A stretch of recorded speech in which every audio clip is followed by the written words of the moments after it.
اچھا بھائی، تو تخلیق بتلائی، انجام بتلایا، مختلف مقامات کی آیتیں ہیں، کیسے بنایا وہ بھی بتلا دیا، کس کام کے لیے بنایا وہ بھی بتلا دیا، اور کیوں ہم نے تم پر اس کام کو لاد دیا وہ بھی بتلا دیا، چونکہ ہم نے تمہیں عقل دی ہے۔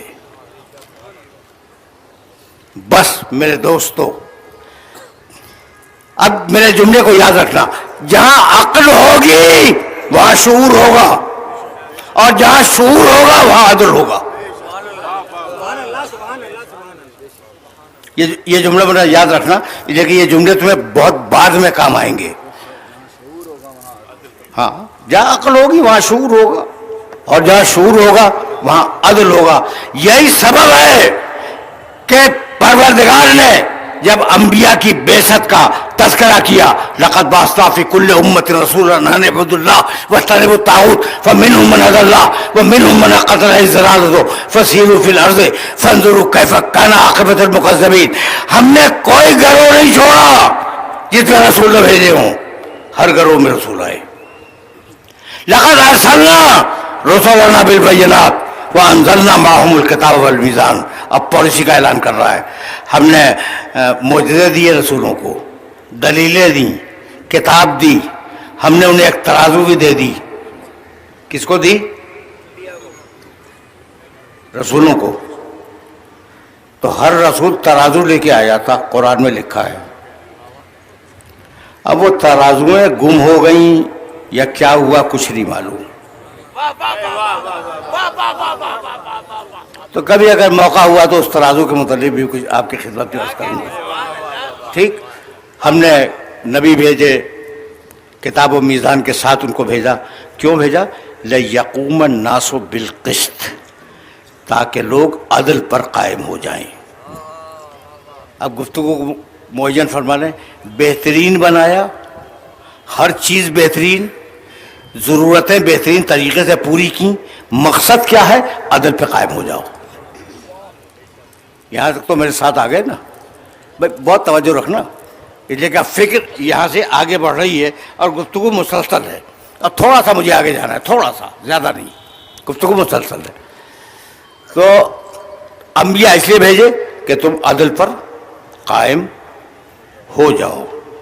پیغمبر اکرم کے لیے سورہ شورى میں ارشاد فرمایا، امرت لأعدل بینکم، مجھے تو بھیجا ہی اس لیے گیا ہے کہ میں تمہارے درمیان عدل کروں۔ اب عدل کی 2-3 آیتیں تم نے سن لی، ایک پیغمبر اکرم سے متعلق، دوسری سارے انبیاء سے متعلق۔ پیغمبر نے کہا کہ مجھے حکم دیا گیا ہے کہ میں تمہارے درمیان عدل کروں۔ حکم دیا گیا ہے مجھے، یعنی میری غرض بعثت اور میرا مقصد بعثت یہ ہے کہ میں تمہارے درمیان عدل کروں۔ اور اب اسی قرآن نے کہا، 2 مقامات پہ آئے تھے، بہت چھوٹی سی ہے، بعداً للقوم الظالمین، یہ ظالم ہم سے بہت دور ہیں۔ پالیسی دیے، عادل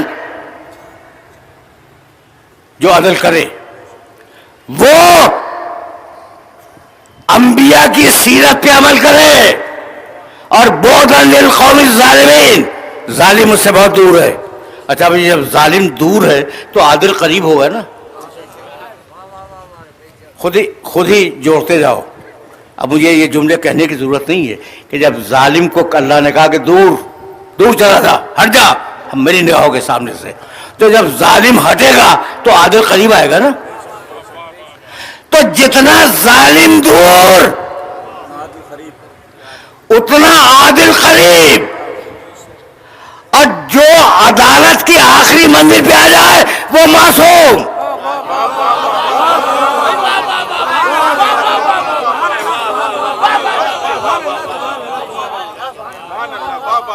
کبھی اس کی بھی تشریح کروں گا کہ معصوم کے معنی کیا ہیں، لیکن جو مقام قرب پر آخری منزل پہ آ جائے وہ معصوم۔ کون ہے جو آخری منزل پہ ہے مقام قرب کے؟ بتا سکتے ہو؟ بھی ایک ہی ہے جسے لے جا کے قاب قوسین پہ بٹھا دیا. اور محمد آل محمد صلوات.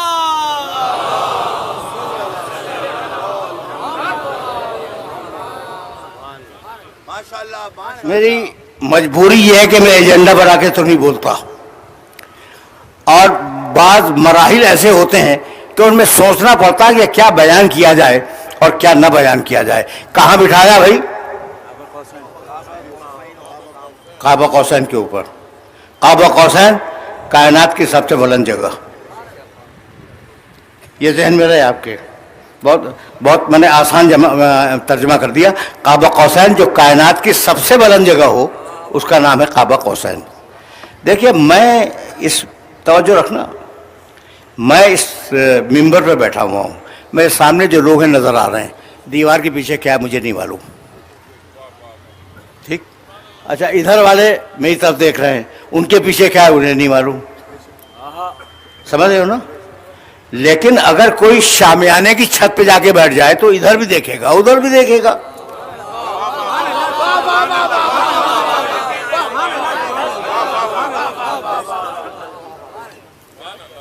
بھائی ایسا ہے یا نہیں؟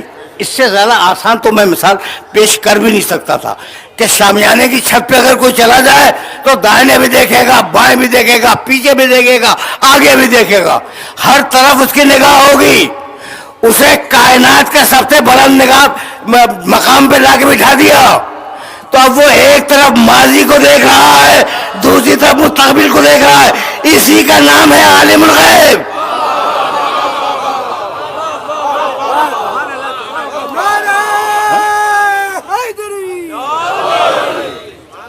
اور محمد آل محمد بلند ترین صلوات.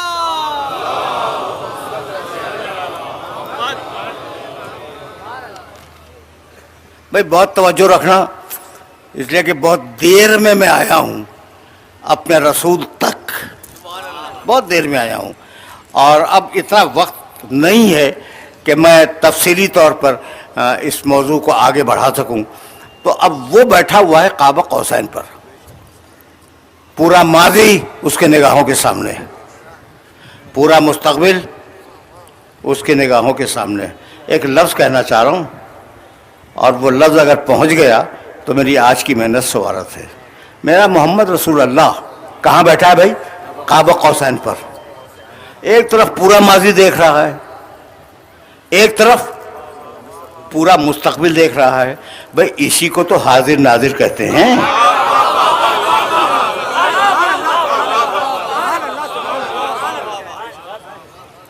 اسی کو تو حاضر ناظر کہتے ہیں. حاضر ناظر کوئی اور چیز تو نہیں ہے. اب دو آیتیں, دو چھوٹی چھوٹی آیتیں سنتے جاؤ, اور وہ دونوں آیتیں تم ان سے مانوس ہو. کتب اللہ علی نفسہ الرحمہ. اب میں محمد رسول اللہ پہ براہ راست آ گیا.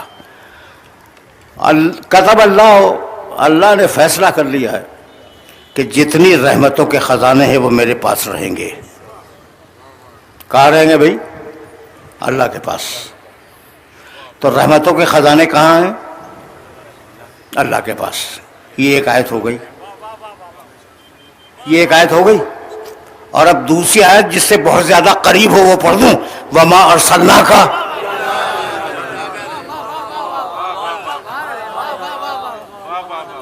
وما ارسلناک الا رحمتا للعالمین.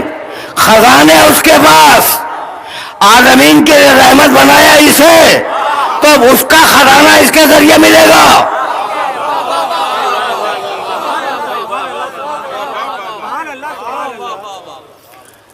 بڑے مسائل ہیں, تمہیں اندازہ نہیں ہے کہ رسول اللہ نعوذ باللہ حاضر ہیں کہ ناظر ہیں کہ نہیں ہیں, کہ زندہ ہیں کہ مردہ ہیں. نعوذ باللہ یہ مسائل ہیں.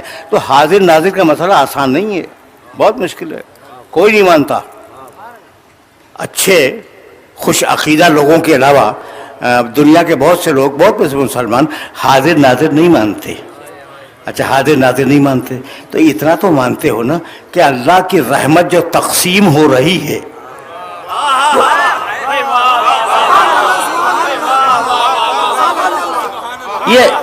یہ مانتے ہو یا نہیں کہ اللہ کی رحمت جو تقسیم ہو رہی ہے وہ محمد رسول اللہ کے ذریعے تقسیم ہو رہی ہے نا. تو اب رحمت اللہ کی تقسیم کرنے والا محمد رسول اللہ. دیکھو تقسیم کرنے والے کے لیے پہلی شرط تو یہ ہے کہ وہ زندہ ہو.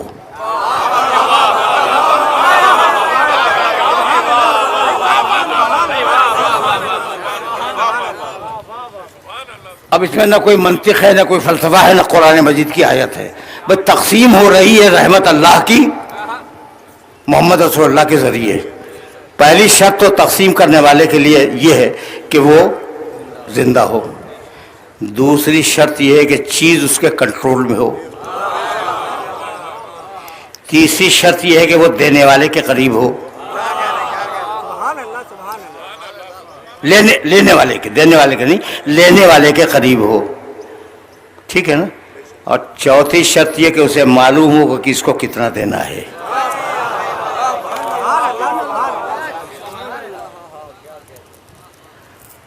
فیصلے ہو گئے، ان جملوں میں فیصلے ہو گئے کہ جو رحمت تقسیم کرے وہ زندہ ہو، چیز اس کے کنٹرول میں ہو.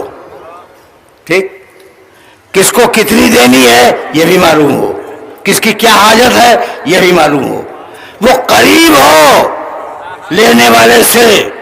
تو یا تو آیت کا انکار کر دو یا پھر تسلیم کرو کہ میرا محمد زندہ بھی ہے اور کائنات پہ تصرف بھی رکھتا ہے.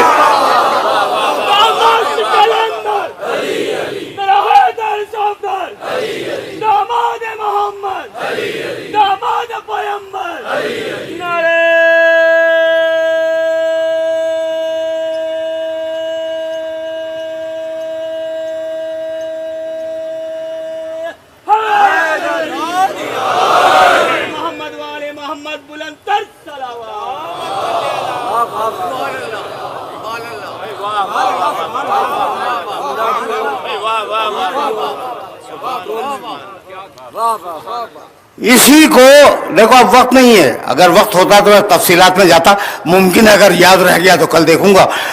قرآن نے اسی کو دو لفظوں میں بیان کیا رسول کے لیے. شاہد وہ گواہ ہے، پوری کائنات کا گواہ ہے. بھائی دیکھ رہا ہے جب تو گواہی دے گا. آیتیں نہیں پڑھوں گا، میرے پاس بہت سی آیتیں ہیں اس موضوع کے اوپر. میرا محمد گواہ ہے. شہید میرا محمد گواہ ہے. اب گواہ کے لیے بھی دو لفظ ہیں، شاہد اور شہید.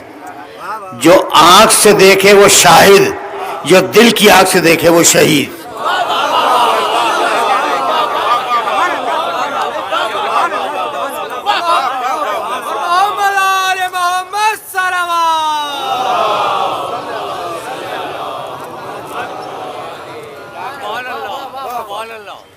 تقریر بہت قریب ہو گئی اپنے آخری مراحل سے، اور اب جو عرض کرنے والا ہوں میں اسے ذہن میں رکھنا،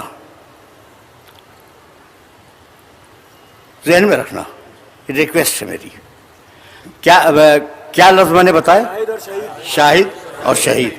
دو لفظ استعمال ہوئے ہیں رسول کے لیے، اور اب دونوں لفظ علی کے لیے استعمال ہوئے. تم پوچھو گے نا کہ وہ دونوں لفظ کہاں ہیں؟ سورہ ہود میں جا کے دیکھ لینا. افمن کان علی بینۃ من ربہ ویتلوہ شاہد منہ. تم اس رسول کا انکار کرو گے جو اپنے اللہ کے پاس سے معجزہ لے کے آیا ہے. وَيَتْلُوهُ شَاهِدٌ مِّنْهُ، اور ہم نے اسے اکیلا نہیں بھیجا، اس کے ساتھ ایک گواہ بھیجا ہے جو اسی میں سے ہے.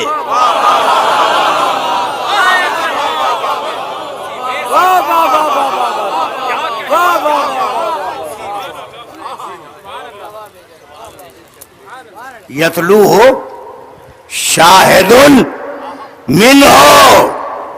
بھائی اب رک جاؤ، یتلوہ کے بارے جانتے ہو جو بلا فاصلہ ہے. والشمس وضحاها والقمر اذا تلاها. سورج کی قسم اور چاند کی قسم جو بلا فاصلہ سورج کے پیچھے آئی. تو یتلو کے معنی کیا ہے؟ بلا فاصلہ ہے. افمن کانا علی بینۃ من ربہ ویتلوہ شاہد منہ. تم اس نبی کا انکار کرو گے جو اللہ کے پاس سے قرآن لے کے آیا اور ہم نے بلا فاصلہ اس کے ساتھ ایک گواہ کر دیا. بھائی بہت توجہ رکھنا، اس لیے کہ اس مرحلے فکر سے بات آگے نہیں جائے گی. پروردگار کب گواہ دیا؟ رسول اللہ کو گواہ کب دیا؟ خانہ کعبہ سے دیا. گواہ تو خانہ کعبہ سے آیا تھا نا. کتاب اللہ کی آئی محمد کے گھر سے اور علی محمد کا آیا خدا کے گھر سے.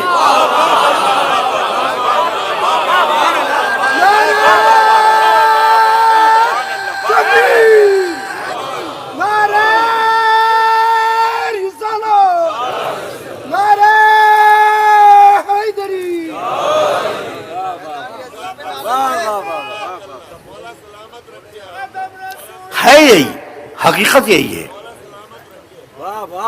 یہ مسائل ہیں اور ان مسائل پر ظاہر ہے کبھی گفتگو ہوگی.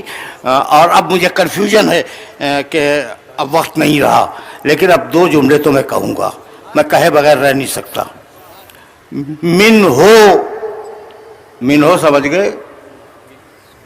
من ہو یتلو ہو شاہد من ہو، پیچھے پیچھے اس کے ایک گواہ آ رہا ہے من ہو جو اسی سے ہے. من کا تم سے، من کم تم لوگوں سے، من ہم ان سے. یہ من کے معنی سے کے ہیں اور جب ضمیریں بدلیں گی تو لفظ کا مفہوم بدل جائے گا. تو یا علی انت منی وانا منک، تو مجھ سے میں تجھ سے. روایت پڑھوں؟ فاطمہ تو منی، تم نے روایت سنی ہوگی بذات منی. اب یہ روایت مجھ سے سنتے جاؤ، بہار الانوار میں ہے. فاطمہ تو منی، فاطمہ مجھ سے، علی مجھ سے، فاطمہ مجھ سے. یہ جملہ میں نے کبھی کہا تھا اور آج اپنی ہی تقریر سے مستعار لے کے جملہ ہدیہ کر رہا ہوں. اتفاق سے ذہن میں آ گیا. میں سننا، یہ جملہ سنو اور مجھے اجازت دے دو، اب دامن وقت میں گنجائش نہیں ہے. علی مجھ سے، فاطمہ مجھ سے، حسن منی، حسن مجھ سے، حسین منی وانا من حسین، حسین مجھ سے، میں حسین سے. تو علی مجھ سے، رسول کہہ رہے ہیں، فاطمہ مجھ سے، حسن مجھ سے، حسین مجھ سے. اب میں اپنی ہی تقریر سے ایک جملہ مستعار لے رہا ہوں. ازواج رسول کی،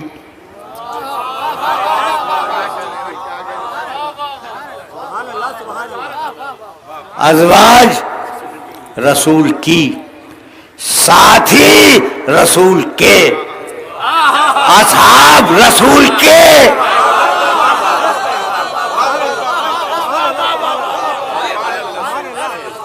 تو پوری تاریخ اسلام میں کچھ کے ہیں، کچھ سے ہیں.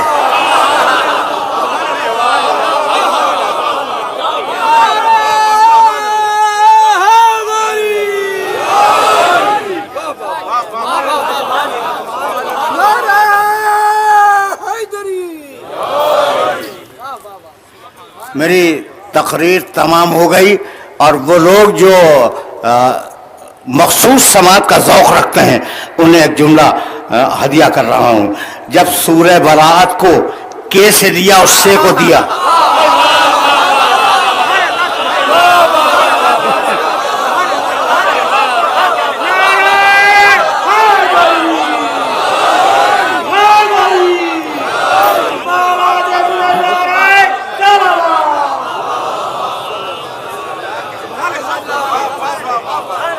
ٹھیک ہے نا بھائی؟ اب اس سے زیادہ تو میں کچھ عرض بھی نہیں کر سکتا. تو کیا کہہ کے اللہ نے منع کیا تھا کہ لا یؤدیہا الا انت اور رجل منک. رسول یہ سورہ برات یا تم لے جاؤ یا ایسا رجل لے جائے جو تم سے ہے. تو آج طے ہو گیا کہ ازواج مکرمات رسول کی، ساتھی رسول کے، اصحاب کرام رسول کے، علی رسول سے، حسن رسول سے، حسین رسول سے. تو جملہ یاد رکھو گے کہ جب غیر جڑتا ہے رسول سے تو کے ذریعے جڑتا ہے، جب اپنا جڑتا ہے تو سے جڑ جاتا ہے.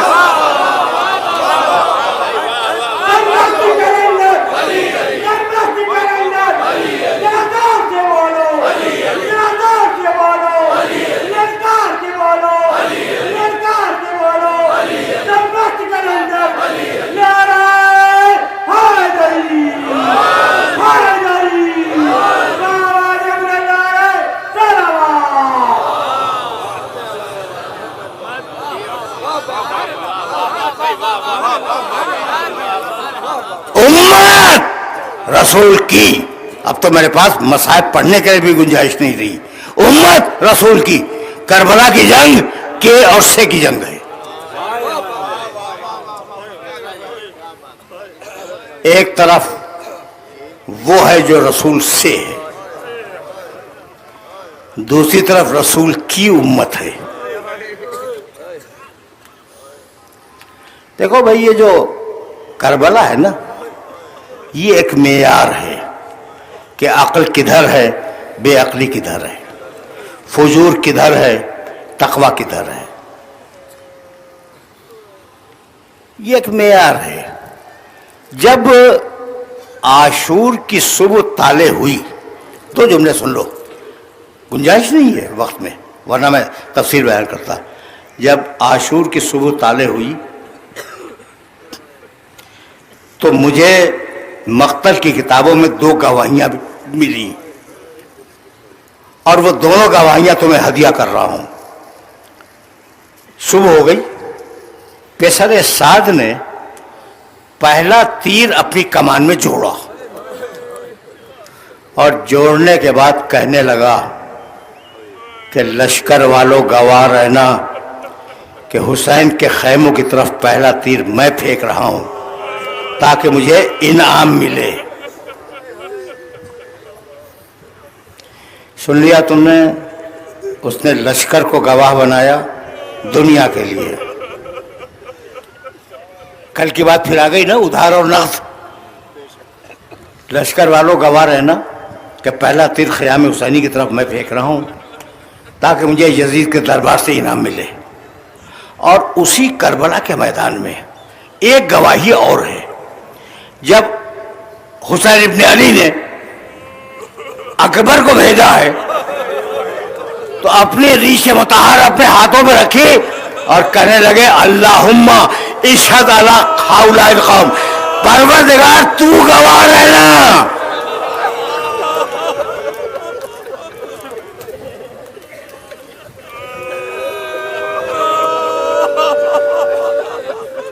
تمہاری سطحیں بلند ہو گئیں اور 2 یا 3 دقیقوں میں اس بات کو مکمل ہو جانا ہے، تو مجھے تیزی سے گزر جانے دو. دونوں گواہیاں سامنے دیکھ لیں. 4000 تیر انداز تھے فوجی یزید میں. جب انہوں نے دیکھا کہ امیر لشکر پہلا تیر پھینک رہا ہے تو ہر ایک کے دل میں انعام کی تمنا ہوئی اور 4000 تیر چلے. آخری جملہ سنو، 4000 تیر چلے.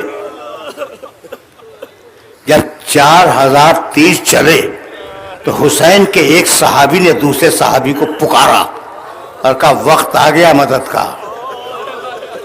اسی دن کے لیے تو ہماری ماں نے ہمیں پیدا کیا تھا.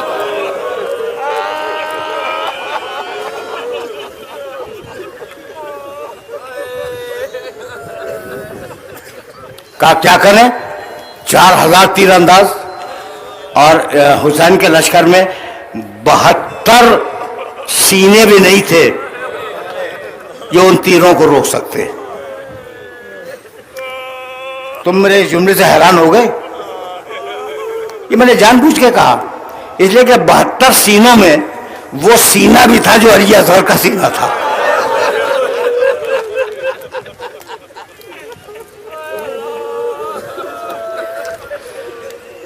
حسین کے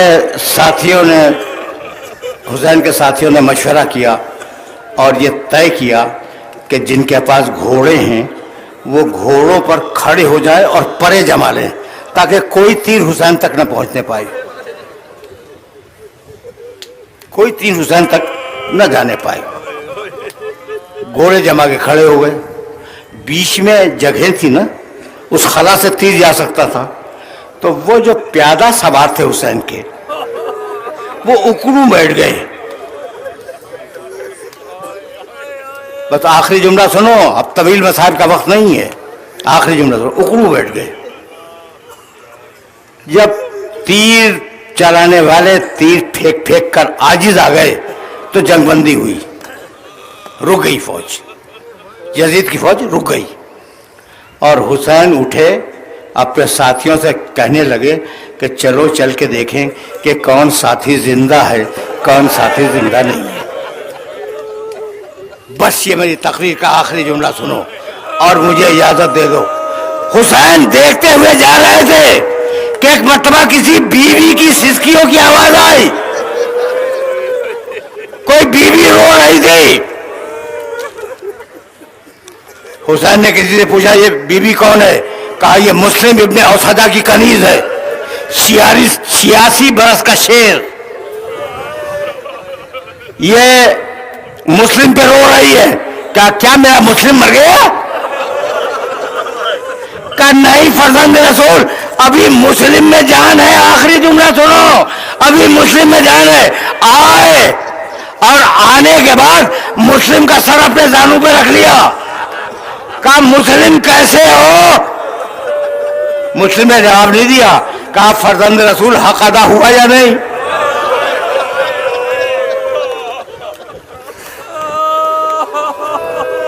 کہا مسلم تمہارا حق ادا ہو گیا. حبیب ابن آخری جملہ، حبیب ابن مظاہر ساتھ ہے. مسلم کی سانس اکھڑ چکی تھی. ایک مرتبہ حبیب کہنے لگے مسلم تمہاری کنیز ہے، تمہارا 4 سال کا بچہ ہے، خیمے میں تمہاری بیوی ہے. بس آخری جملہ سنو، آخری جملہ ہے. خیمے میں تمہاری بیوی ہے، میں تو ابھی زندہ ہوں. اگر کوئی وصیت کر سکتے ہو تو اپنے بال بچوں کے لیے وصیت کرو. اکھڑی ہوئی سانسوں میں ایک مرتبہ انگڑائی لی مسلم نے اور آنکھیں جما دی حسین پر اور کہنے کہ حبیب ان کے لیے کوئی وصیت نہیں ہے، میرے مظلوم کا میرے بات خیال ہے.